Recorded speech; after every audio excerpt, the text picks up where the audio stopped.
Shalom, jumpa lagi dengan saya di Klavos Sukacita. Kita akan mendengarkan firman Tuhan. Namun sebelumnya mari kita berdoa. Bapa, kami rindu mendengarkan firman-Mu. Roh Kudus, singkapkanlah firman-Mu bagi setiap kami. Amin. Bagian kebenaran firman Tuhan, kitab Mazmur 25 ayatnya yang ke-15. Demikian bunyinya. Mataku tetap terarah kepada Tuhan, sebab Ia mengeluarkan kakiku dari jaring. Demikian jauh pembacaan firman Tuhan.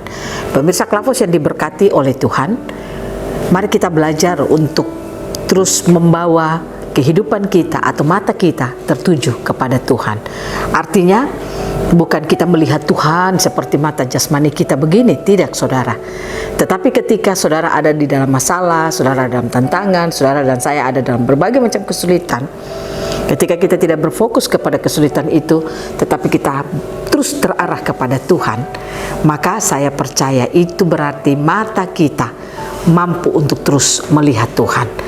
Pemazmur berkata bahwa mataku tetap terarah kepada Tuhan, sebab Ia mengeluarkan kakiku dari jaring. Itu berarti ada satu pengalaman indah pemazmur, di mana ketika pemazmur mengalami masalah dan dia melihat bahwa masalah yang ia alami, dia dapat keluar dari semuanya itu bukan karena kemampuannya, tetapi karena Tuhanlah yang telah mengeluarkan dia dari jaring. Ada berapa banyak hidup kita ini ada di dalam jaring-jaring. Saudara mungkin ada di dalam jaring masalah, jaring tantangan rumah tangga, atau di dalam jaring kebutuhan dan lain sebagainya.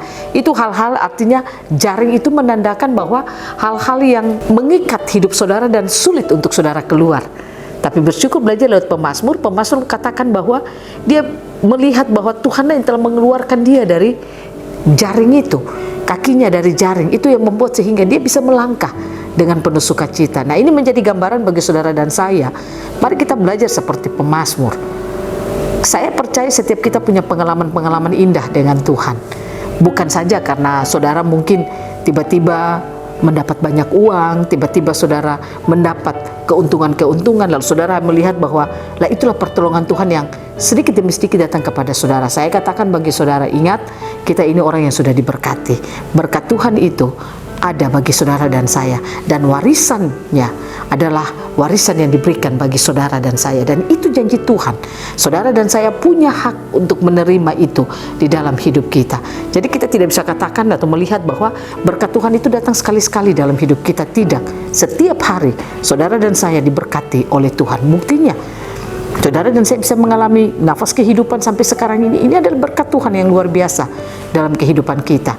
Nah, ini yang kita lihat sebagai satu karya Yesus yang luar biasa dalam kehidupan kita, yang telah menyelamatkan kita dari jaring-jaring kehidupan yang mungkin selama ini menjaring hidup kita, yang membuat kita sulit keluar dari masalah. Tapi kita bersyukur kalau saudara dan saya masih ada sampai sekarang, masih sehat sampai sekarang, masih bisa bekerja, masih bisa melayani Tuhan, masih bisa melakukan aktivitas.